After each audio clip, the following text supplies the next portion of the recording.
Hello everyone, this is Surabhi. Welcome to study hacks. कैसे हो सब? आई होप आप लोग सब ठीक हैं और अपनी स्टडी को बेहतरीन तरीके से कवर अप कर रहे हैं। डिस्कशन जो रहेगा आज का वो काफ़ी ज़्यादा इंपॉर्टेंट होने वाला है आपके एग्जाम्स के पॉइंट ऑफ व्यू से। बहुत ही ज़्यादा ऐसी चीज़ें हैं जो मैं इस लेक्चर में डिस्कस करूंगी जो डायरेक्टली एग्जाम्स में क्वेश्चंस बने हैं और आने वाले टाइम में भी बन सकते हैं। ठीक है, तो ध्यान से पूरे लेक्चर को सुनिएगा। कोई भी डाउट होगा कॉमेंट सेक्शन में आप अपने डाउट्स को शेयर ज़रूर कीजिए ताकि आने वाले लेक्चर्स में उस डाउट्स को मैं कंप्लीट कर सकूँ। ठीक है, और आपके डाउट्स जो हैं वो क्लियर हों अच्छे से। ओके, तो आइए आज का डिस्कशन जो है वो हम लोग स्टार्ट करते हैं। सबसे पहले यहाँ पे बात की जा रही है रामानुज आचार्य जी के बारे में। अभी हाल ही में ही हैदराबाद तेलंगाना में यहाँ पे स्टैचू जो है इसको इनोग्रेट किया गया। ठीक है, स्टैचू ऑफ इक्वेलिटी के नाम से इसको जाना जा रहा है। ठीक है, तो ये स्टैचू किसकी है? रामानुज आचार्य की। ठीक है, हैदराबाद तेलंगाना में इनोग्रेट किया गया किसके द्वारा? हमारे honourable prime minister of India Shri Narendra Modi ji के द्वारा। ठीक है, तो इनकी अभी हाल ही में बर्थ एनिवर्सरी थी 1000। ठीक है, तो ये काफ़ी ज़्यादा इंपॉर्टेंट हो जाता है जिसकी भी 100th एनिवर्सरी हो गई, 200th हो गई, 500th हो गई। ठीक है, ये 1000th एनिवर्सरी है श्री रामानुज आचार्य जी की। तो इनकी ही बर्थ एनिवर्सरी के उपलक्ष्य पे ये स्टैचू जो है ये अनवील की गई। ठीक है, तो ये आप लोगों को याद रखना है कि पर्टिकुलर कौन सी लोकेशन पे इस स्टैचू को रखा गया है और इसका नाम क्या है? Statue of equality. ठीक है, इंडिया जो है इनकी बर्थ एनिवर्सरी 1000 सेलिब्रेट कर रहा है। इस फेस्टिवल को बोल रहे हैं festival of equality, upholding view of world one family. यानी कि व्यू क्या है कि वर्ल्ड जो है एक पर्टिकुलर फैमिली है, वासुदेव कुटुंबकम। ठीक है, और हमारे पीएम का ये एक विजन भी है, वासुदेव कुटुंबकम। ठीक है, ये स्टैचू जो है 216 फीट टॉल स्टैचू है और इसको पंचालोहा, ठीक है, 5 तत्वों से मिलकर इसको बनाया गया है, यानी कि gold, silver, copper, brass and zinc. ठीक है, तो ये याद रखना है। और साथ ही ये one of the tallest metallic statue है जो सिटिंग पोजीशन पे है in the world. Okay, statue जो है ये 54 feet high base building name ब्रधा वेदी वहाँ पे ये बनाया गया है और फ्लोर्स जो डिवोटेड हैं फॉर वैदिक digital library and research centres हैं और ancient Indian text and theatre educational जो गैलरी डिटेलिंग मैनी वर्क यहाँ पे जो किया गया श्री रामानुज आचार्य जी के द्वारा। ठीक है, अब रामानुज आचार्य जी के बारे में हम यहाँ पे डिस्कस कर लेते हैं आखिर ये कौन थे। ठीक है, इनका जन्म कब हुआ, कहाँ पे हुआ? तो इनका जन्म 1017 में हुआ श्री पेरुबुंदर तमिलनाडु में। रामानुज आचार्य जो थे इनके द्वारा वैदिक यानी कि वैदिक के ऊपर बहुत ज़्यादा काम किया गया और ये वैदिक फिलोसोफर थे एंड सोशल रिफॉर्मर थे। इनका जो नेम था पहले स्टार्टिंग में यानी कि बर्थ टाइम जब इनका नेम था वो था लक्ष्मणा। ठीक है, फिर बाद में जब ये बड़े हुए इनका नाम जो है रामानुज आचार्य हुआ। ठीक है, तो साथ ही साथ इलल्या पेरुमल, ठीक है, इसका मीन्स है रेडियंट वन। ओके, इनके द्वारा अक्रॉस इंडिया में ट्रैवल किया गया। ठीक है, एडवोकेटिंग किया यानी कि इक्वालिटी के बारे में, ठीक है, सोशल जस्टिस के बारे में इनके द्वारा काम किया गया। ठीक है, तो भक्ति मूवमेंट जो है इनके द्वारा फैलाया गया। ठीक है, और ये टीचिंग से इंस्पायर्ड थे, जैसे अदर जो भक्ति स्कूल्स थे, ठीक है, उससे इंस्पायर्ड थे। ठीक है, इनको कंसीडर किया जाता था इंस्पिरेशन और inspiration for poet and like जैसे अन्नामाचार्य, भक्त रामदास, थे राजा कबीर एंड मीराबाई। ठीक है, और ये फेमस थे, he is a famous as chief prophet विश्व विश्वविद्यालय सब स्कूल जो था वेदांता का। ठीक है, और साथ ही साथ इनके द्वारा 9 स्क्रिप्चर्स जो हैं वो लिखी गई एज अ नवरत्न जिसको बोला गया और न्यूमरस कमेंट्रीज यहाँ पे देखने को मिली वैदिक स्क्रिप्चर्स में। रामानुज की जो मोस्ट इंपॉर्टेंट राइटिंग थी इसमें इंक्लूडेड था कंटेम्प्रेरी वेदांत सूत्र जिसको श्री भसा और ट्रू कमेंट्री बोला गया। इनकी जो कमेंट्री थी भगवद गीता, ठीक है, उसके ऊपर भगवद गीता के ऊपर काम किया गया, गीता भाष्य और कमेंट्री ऑन दी गीता। ठीक है, और इसके अलावा इनके द्वारा अदर इंक्लूडिंग जो थी राइटिंग में, ठीक है, विधार्था समग्रा समरी ऑफ द मीनिंग वेदा, ठीक है, इसकी समरी वेदा की इनके द्वारा लिखी गई। वेदांत सरा इन सेंस ऑफ वेदांता, ठीक है, Vedanta Deepa lamp of Vedanta. Okay, और इनके द्वारा यानी कि और भी जो नेचर के लिए काफ़ी ज़्यादा काम किया गया। ठीक है, नेचर के ऊपर जो है इनके द्वारा बहुत सारी चीज़ें लिखी भी गई। ठीक है, जिस आज के टाइम में जो एक्सप्लॉइट हो रहा है चीज़ों का। ठीक है, तो स्टैचू ऑफ इक्वालिटी के बारे में जान लेते हैं कि why is it called the statue equality, की इस स्टैचू को स्टैचू ऑफ इक्वालिटी क्यों कहा जा रहा है? रामानुज जो थे ये एक एडवोकेट थे। ठीक है, इन्होंने एडवोकेट किया, सॉरी, सोशल इक्वालिटी को, ठीक है। और साथ ही साथ जितने भी सेक्शन हैं सेंचुरीज अगो देखने को मिले, ठीक है। तो इक्वालिटी लेके आना सबके बीच में, जो डिस्क्रिमिनेट होता है उसके ऊपर इनके द्वारा वर्क किया गया कि डिस्क्रिमिनेशन को ख़त्म करना है, जो भेदभाव देखने को मिलता है सोसाइटी में। एनकरेज किया गया जो टेम्पल है, ठीक है, open their doors to everyone, यानी कि जो टेम्पल्स के जो द्वार हैं वो सबके लिए खुलने चाहिए, कोई भेदभाव नहीं होना चाहिए, ठीक है। तो open their doors to everyone irrespective of caste, यानी कि ना कास्ट को देखना है ना, ठीक है, कि उसकी सोसाइटी में क्या पोजीशन है उस टाइम में, ये चीज़ नहीं देखनी है। तो जो टेम्पल के जो द्वार हैं उसको सबके लिए खोलना है, ठीक है, कोई किसी पर्टिकुलर एक महान व्यक्ति के लिए नहीं है, सबके लिए है, ठीक है। तो भगवान की नज़रों में सारे जो लोग हैं वो एक बराबर हैं, ठीक है। तो मैनी कास्ट जो है, ठीक है, पहले क्या होता था, डिस्क्रिमिनेशन काफ़ी ज़्यादा होता था, ठीक है। तो शेड्यूल ट्राइब्स के जो लोग थे उनको टेम्पल में एंट्री करने के लिए मनाही थी, ठीक है। तो ये सारी चीज़ें, तो उसके खिलाफ इनके द्वारा जो है आवाज़ उठाई गई। तो इनके द्वारा जो एजुकेशन ली गई, ठीक है, साथ ही साथ इनके द्वारा ग्रेटेस्ट कंट्रीब्यूशन दिया गया प्रोपोगेट करने के लिए जो वासुदेव कुटुंबकम है, ठीक है। यानी कि इसका मतलब क्या है, पूरा यूनिवर्स जो है वो एक ही फैमिली है, ठीक है। Universal salvation through devotion of to God, sorry, ठीक है। Compassion, humanity, equality, mutual respect होनी चाहिए, ठीक है, जिसको बोला गया श्री वैष्णवम संप्रदाय, ठीक है। रामानुजाचार्य जो है millions from social culture, gender, education, economic discrimination, ठीक है, इसके ऊपर काम किया गया, लिबरेट किया गया, ठीक है। और साथ ही साथ फाउंडेशनल विक्शन देखने को मिला, एवरी ह्यूमन क्या है, इक्वल है, ठीक है, regardless nationality, gender, race, caste और क्रीड, ठीक है। तो ये था रामानुज के बारे में। नेक्स्ट यहाँ पे बात की जा रही है, काफ़ी ज़्यादा इंपॉर्टेंट मिशन है चंद्रयान 3 मिशन। चंद्रयान 2 मिशन जो था, ठीक है, इससे पहले क्या हमने लॉन्च किया था, चंद्रयान 2 मिशन लॉन्च किया था जो अनसक्सेसफुल रहा था, ठीक है। तो चंद्रयान 2 मिशन में ऑर्बिट आपको देखने को मिला, लैंडर था, रोवर था, ठीक है। तो साइंटिफिक इंस्ट्रूमेंट्स के साथ स्टडी करने के लिए मून की इसको क्या किया गया, भेजा गया, ठीक है। ऑर्बिटर जो था, यहाँ पे आप देखिए, मैं आपको यहाँ पे बताती हूँ कि ऑर्बिटर, ठीक है, तो यहाँ पे आप देख सकते हैं ऑर्बिटर है, ठीक है। तो ये लैंडर था और ये रोवर था, ठीक है। तो ऑर्बिटर जाता, लैंडर मून की सतह पर लैंड करता, ठीक है। तो यहाँ से एक रोवर निकलता, ठीक है। तो ये जो सॉफ्ट लैंडिंग करवाने की जहाँ पे बात की गई थी हमारी कंट्री के द्वारा, तो ये अनसक्सेसफुल रही, ठीक है। तो ये पूरा टूट के बिखर गया था उस टाइम, चंद्रयान 2 मिशन जो था हमारा। तो यहाँ पे जो ऑर्बिटर है, लैंडर का जो नाम था वो दिया गया था विक्रम, रोवर का नाम दिया गया था प्रज्ञान, ठीक है। तो ये आप लोगों को याद रखना है, ठीक है। तो ये काफ़ी ज़्यादा इंपॉर्टेंट भी है। ऑर्बिटर की अगर बात करें तो ये क्या काम करने वाला था, ठीक है। मून फ्रॉम 100 किलोमीटर ऑर्बिट, यानी कि ये अपनी सतह पे घूमता 100 किलोमीटर की, ठीक है। तो लैंडर एंड रोवर जो थी इसको ये सेपरेट हो जाते हैं सॉफ्ट लैंडिंग के लिए, जो मैंने अभी आपको बताया। इसरो के द्वारा नेम दिया गया था लैंडर को विक्रम, ठीक है, आफ्टर विक्रम साराभाई जो थे, ठीक है, इंडियन स्पेस प्रोग्राम के जो पायलट थे, ठीक है। फिर रोवर का नाम था प्रज्ञान, ठीक है, मीन्स विजडम। तो ये सेंड किया गया था, यानी कि भेजा गया था हमारी कंट्री के द्वारा। ये जो मोस्ट पावरफुल जो है जियो सिंक्रोनियस लॉन्च व्हीकल, जिसको जीएसएलवी मार्क 3, ठीक है, जिसको बाहुबली के नाम से भी जाना जाता है, ठीक है, यहाँ पे आप देख सकते हैं, इसमें भेजा गया था, ठीक है। तो इसके बारे में भी हम पढ़ेंगे, ठीक है। तो लैंडर विक्रम जो है control landing and ending up crash landing हुई, prevented rover Pragyan from successful travelling on the surface of the moon, ठीक है। तो यहाँ पे आप देख सकते हैं मिशन लाइफ जो था, ठीक है। अभी यहाँ पे बात करते हैं कि अभी ये न्यूज़ में क्यों है चंद्रयान 3। तो चंद्रयान 3 जो मिशन है इसी ईयर भेजा जाएगा अगस्त 2022 में, ठीक है। तो चंद्रयान 3 मिशन जो है चंद्रयान 2 के बाद अभी चंद्रयान 3 मिशन यहाँ पे भेजा जाएगा। चंद्रयान 2 मिशन जो था 2019 में भेजा गया। एम क्या था कि हमने सॉफ्ट लैंडिंग करवानी है, स्पेशली जो लूनार साउथ पोल है, ठीक है, यहाँ पे साउथ पोल जो है मून का, तो वहाँ भी हमने सॉफ्ट लैंडिंग करवानी है, ऐसा मिशन है, ठीक है। तो फेलियर हुआ विक्रम लैंडर जब pursuit another mission demonstrate landing capabilities needed for lunar polar exploration mission proposed in partnership with Japan for 2024, ठीक है। और साथ ही साथ यानी कि हम यहाँ पे जो पार्टनर रहेगा, कोई जो कंट्री रहेगी वो है जापान, ठीक है। तो ये याद रखना आप लोगों को, ठीक है। ऑर्बिटर एंड लैंडिंग मॉड्यूल जो था, ठीक है, would not be loaded with scientific instrument like Chandrayaan 2, okay. तो ये चंद्रयान 2 आपको मैंने अभी डिटेल में पढ़ा दिया है, क्या क्या यहाँ पे चीज़ें थी। तो यहाँ पे सॉफ्ट लैंडिंग करवाने की बात की जा रही थी।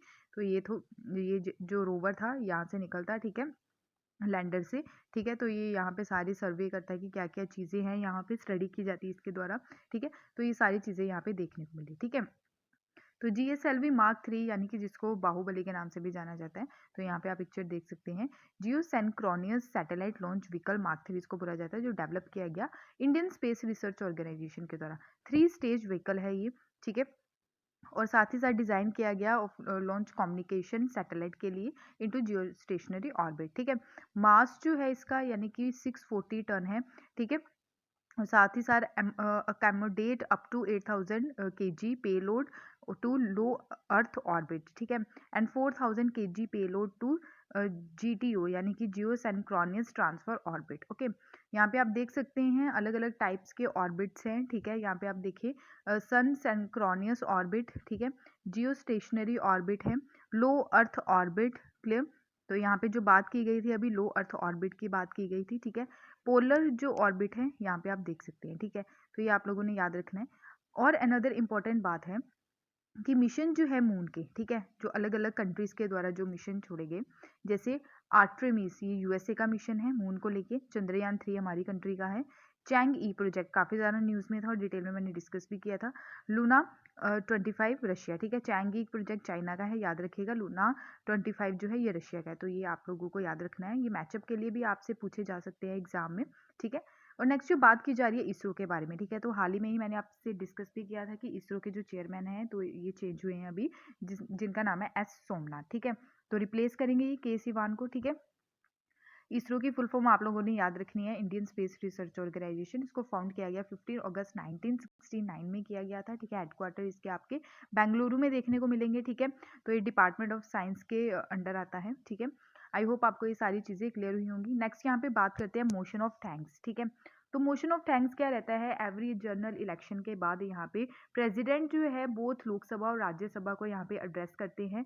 जो जो प्रीवियस जो गवर्नमेंट है उनके द्वारा जो जो काम किए गए हैं, जो पॉलिसीज लाई गई हैं, जो स्कीम्स लाई गई हैं, जो टारगेट सेट किए गए थे, उसके बारे में यहाँ पे प्रेसिडेंट के द्वारा डिस्कस किया जाता है, ठीक है। तो जनरल इलेक्शन के बाद भी किया जाता है और जो न्यू ईयर आता है, ठीक है, तो वहाँ पे भी ये सारी चीज़ें जो हैं डिस्कस की जाती है। तो रिसेंटली ही अमेंडमेंट्स जो देखने को मिले हैं, motion of thanks of the president's address were proposed किया गया, ठीक है।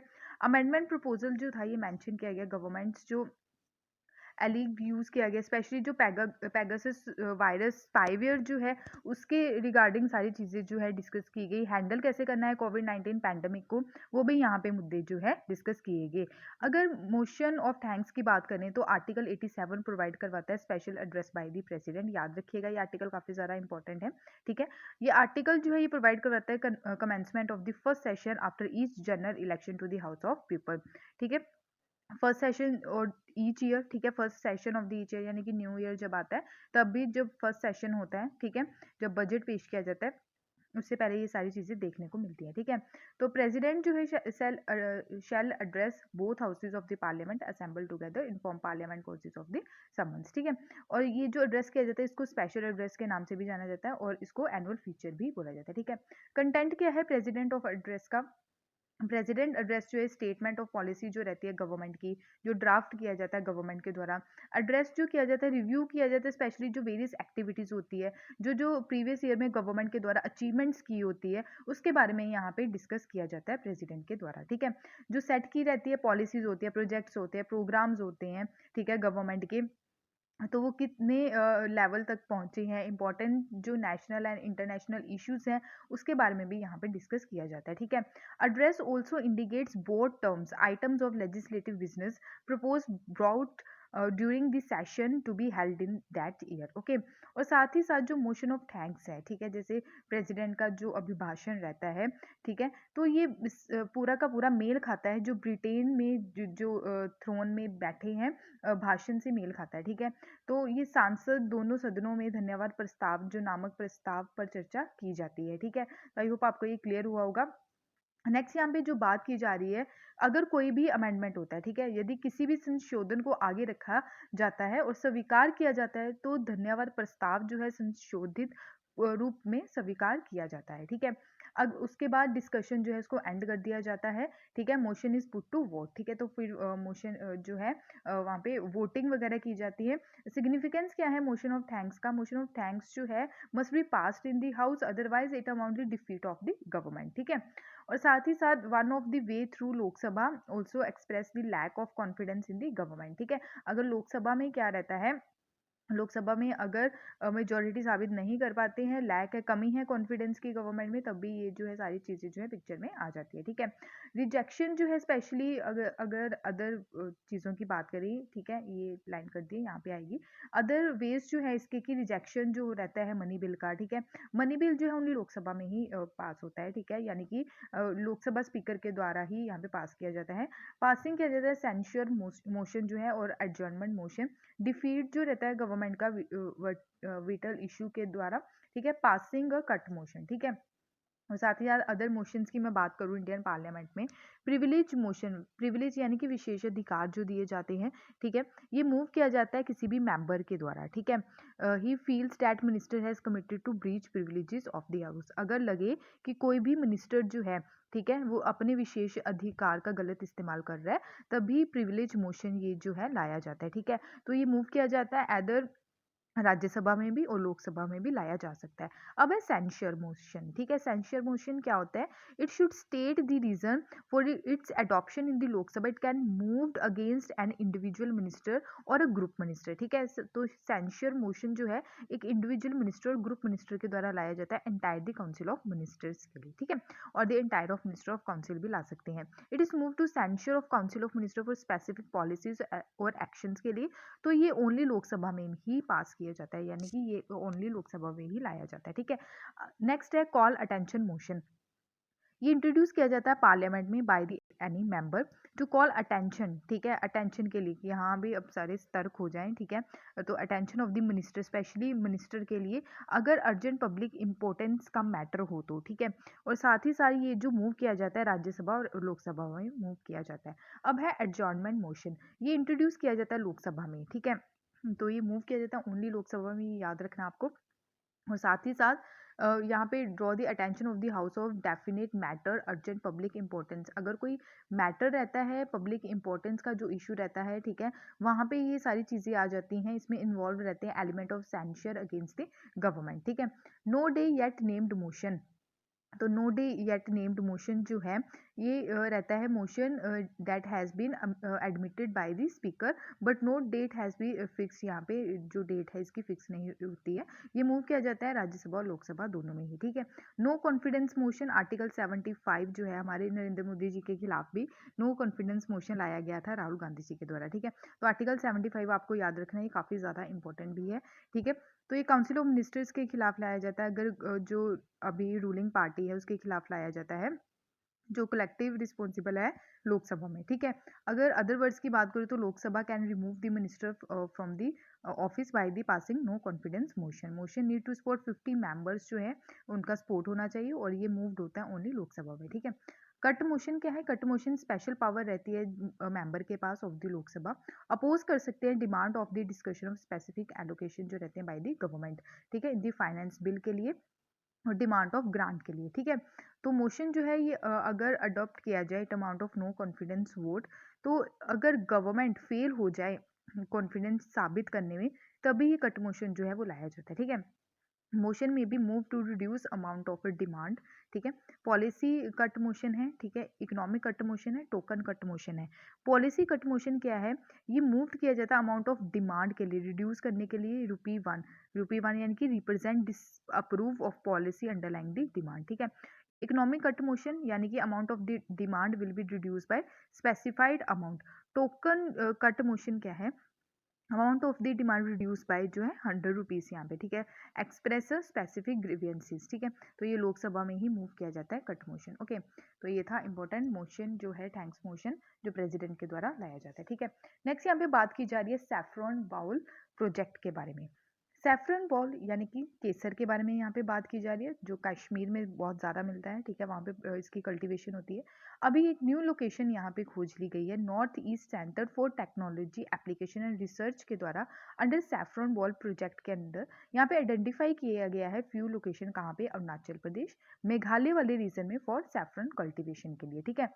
टोटल कॉस्ट जो है ये प्रोजेक्ट की 17.63 लाख है फॉर अरुणाचल प्रदेश के लिए और मेघालय के लिए। नेक्टर की बात करें तो ये एक ऑटोनोमस बॉडी है under the department of science and technology which support a pilot project to explore feasibility of growing saffron in the northeast region of India, same quality and higher quantity, ठीक है। तो यहाँ पे जो बात की जा रही है, जो नेक्टर है, ठीक है, ये एक ऑटोनोमस बॉडी है जो department of science and technology के अंडर आती है। तो ये पायलट प्रोजेक्ट जो है सैफरन बाउल प्रोजेक्ट को लेके, यहाँ पे ये प्रोजेक्ट जो है ये चलाया जाएगा ताकि जो सैफरन की जो क्वांटिटी है, ठीक है, जो कश्मीर में देखने को मिलती है वैसी ही यहाँ पे क्वालिटी यहाँ पे कल्टीवेट की जाए, ठीक है। तो रीज़न जो है एक्सटेंड करने का saffron cultivation north east area में, तो वैसा ही यहाँ पे क्लाइमेटिक कंडीशन देखने को मिलती है जैसे कश्मीर में है। तो इनिशियली सैफरन प्रोडक्शन जो है very few and specific region जो देखने को मिलता है कश्मीर में, यानी कि बहुत ही कम यहाँ पे कल्टीवेशन होती है क्योंकि एक ही रीजन में देखने को मिलता है, ठीक है। तो नेशनल सैफरन मिशन जो है सेवरल मेजर्स लाया गया इनके द्वारा एरिया ऑफ प्रोडक्शन के लिए, जो काफ़ी ज़्यादा कम थी, ठीक है। तो not enough borewells in the saffron growing region, साथ ही साथ India cultivate 6 to 7 ton saffron while the demand of 100 tons, ठीक है। अगर डिमांड हो 100 टन्स की और 6 to 7 टन ही यहाँ पे जो है कल्टीवेट हो पाता था, ठीक है। और साथ ही साथ ग्रोइंग जो डिमांड है सैफरन को लेके ministry of science and technology through department of science and technology extend करने की यहाँ पे बात की गई कल्टीवेशन की इसकी सैफरन की अदर स्टेट्स में, जैसे नॉर्थ ईस्ट के स्टेट्स हैं, सिक्किम में भी ये जो है अभी कल्टीवेशन होती है, बाद में अभी मेघालय और अरुणाचल प्रदेश में भी यहाँ पे कल्टीवेशन की बात की जा रही है, ठीक है। Huge similarities climatic and geographical condition की देखने को मिलती है between Kashmir and few region of north east, ठीक है। और साथ ही साथ ह्यूज सिमिलैरिटीज है, ठीक है। तो ये लाइन जो है फिर से आ गई है, ठीक है, इसको कट कर दीजिए, ठीक है। तो इन अरुणाचल प्रदेश की अगर बात करें तो गुड जो ग्रोथ है ऑर्गेनिक सैफरन की, ठीक है, तो with flowers, Meghalaya sample plantation जो है ग्रोन हुआ एट चेरापूंजी, ठीक है, मौसमी एंड लैंगिन टॉप साइट्स में, ठीक है। डाइवर्सिफाई एग्रीकल्चर लाने की यहाँ पे बात की जा रही है आने वाले टाइम में, और न्यू अपॉर्चुनिटीज़ होगी स्पेशली वहाँ के जो फार्मर्स हैं नॉर्थ ईस्ट के, ठीक है। अब सैफरन की बात करते हैं हम, यानी कि केसर के अच्छे से हम यहाँ पे देखते हैं क्या क्या चीज़ें हैं। तो सैफरन जो है ये ड्राइड स्टिग्मास हैं, थ्रेड लाइक पार्ट्स होते हैं फ्लावर्स के, तो यूज़ होते हैं मेक सैफरन स्पाइसेस में भी, ठीक है। सैफरन कल्टिवेशन जो है ये इंट्रोड्यूस किया गया था कश्मीर में बाय सेंट्रल जो एशियन माइग्रेंट्स यहाँ पे आए थे अराउंड 1st century BC में, उनके द्वारा ये यहाँ पे इंट्रोड्यूस किया गया, ठीक है। तो याद रखिए कि सेंट्रल एशियन माइग्रेंट्स आए थे 1st century में, उनके द्वारा कश्मीर में इसको इंट्रोड्यूस किया गया था, ठीक है। तो स्टार्टिंग में हमारी कंट्री में ये सैफरन जो था वो नहीं था। It has been associated with traditional Kashmiri जो क्यूसाइन है and represent the rich culture heritage of the region. ये काफ़ी ज़्यादा प्रीशियस है, ठीक है, और बहुत ज़्यादा कॉस्टली भी है केसर, ठीक है। देखा, थोड़ा सा जो केसर है वो काफ़ी ज़्यादा महंगा मिलता है, ठीक है। एंशियंट संस्कृत लिटरेचर की बात करें तो सैफरन जो है इसको बहुकम के नाम से जाना जाता है। कल्टीवेट और हार्वेस्टिंग की बात करें तो खारेवा यानी कि हाईलैंड ऑफ जम्मू कश्मीर में इसकी कल्टीवेशन होती है। इंपॉर्टेंस क्या है इसकी, ये काफ़ी हेल्थ के लिए बहुत ज़्यादा इंपॉर्टेंट है। इसको कॉस्मेटिक यानी कि ब्यूटिशियन जो चीज़ें रहती है उसमें भी यूज़ किया जाता है, और मेडिसिनल पर्पज़ के लिए भी इसको यूज़ किया जाता है। ट्रेडिशनल कश्मीरी जो क्रूसाइन और रिप्रेजेंट किया जाता है इसको rich culture heritage of the region, ठीक है। इंपॉर्टेंट बात ये भी है कि इसको GI टैग का दर्जा भी मिल चुका है, ठीक है। तो रिसेंटली अभी मिला था, ठीक है। तो मैंने डिस्कस भी किया था लेक्चर में। तो ये एसोसिएटेड है with the traditional Kashmiri cuisine represent of the rich culture heritage of the region, ठीक है। सीजन और कंडीशन जो रहती है कल्टीवेशन के लिए वो हम देख लेते हैं। सीजन की अगर बात करें हमारी कंट्री में सैफरन कॉम्स जिसको सीड्स बोला जाता है इसके, ठीक है, इसको कल्टीवेट यानी कि इसकी जो खेती की जाती है during month of June and July में की जाती है, ठीक है। और कुछ प्लेसेस में अगस्त और सितंबर में की जाती है, ठीक है। अक्टूबर में इसमें जो फ्लावर्स रहते हैं वो आने स्टार्ट हो जाते हैं। अगर हाइट की बात करें, अल्टीट्यूड की बात करें, सैफरन जो ग्रो होता है well and altitude 2000 metre above the sea level, need to photo period sunlight जो है 12 आवर्स यहाँ इसको सनलाइट जो है सन की रेज इस यहाँ पे पड़नी चाहिए। सॉइल की अगर बात करें, it grows in many different soil types but thrives but best in calcareous soil that calcium carbonate in abundance, ठीक है। ह्यूमस रिच होनी चाहिए, वेल ड्रेन सॉइल होनी चाहिए, उसका पीएच जो लेवल है बिटवीन 6 और 8 के बिटवीन होना चाहिए सॉइल का, ठीक है। क्लाइमेट की अगर बात करें तो फॉर सैफ्रॉन जो कल्टीवेशन है, ठीक है, तो नीड है जो क्लाइमेटोग्राफी है समर में और विंटर में टेम्परेचर जो है, ठीक है, वो कई बार कम देखने को मिलता है, ठीक है। तो उसकी वजह से काफ़ी ज़्यादा नुकसान भी होता है, तो उसको भी हम लोगों को बैलेंस करने की ज़रूरत है। रेनफॉल की अगर बात करें तो ऑल्सो रिक्वायर्ड है इसके लिए रेनफॉल 1000 टू 1500 जो है per annum, okay. Major saffron producing regions जो हैं हमारी कंट्री में वो हम देख लेते हैं, ठीक है। सैफरॉन प्रोडक्शन जो है long been restricted limited geographical area union territory of Jammu and Kashmir में ये देखने को मिलता है। पैम्पोर रीजन जो है कश्मीर का, यहाँ पे सैफ्रॉन बॉल इसको बोला जाता है, पैम्पोर वाली रीजन को एज ए सैफ्रॉन बाउल बोला जाता है कश्मीर का, ठीक है। तो ये काफ़ी सारा मेन कंट्रीब्यूटर है सैफ्रॉन प्रोडक्शन का।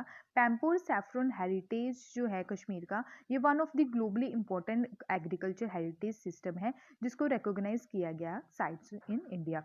अदर डिस्ट्रिक्ट जो प्रोड्यूसिंग है सैफ्रॉन के लिए वो है बगदम है, श्रीनगर है, किश्तवाड़ डिस्ट्रिक्ट है। रिसेंटली ही कश्मीर सैफ्रॉन को जीआई टैग का दर्जा भी मिल चुका है, ठीक है।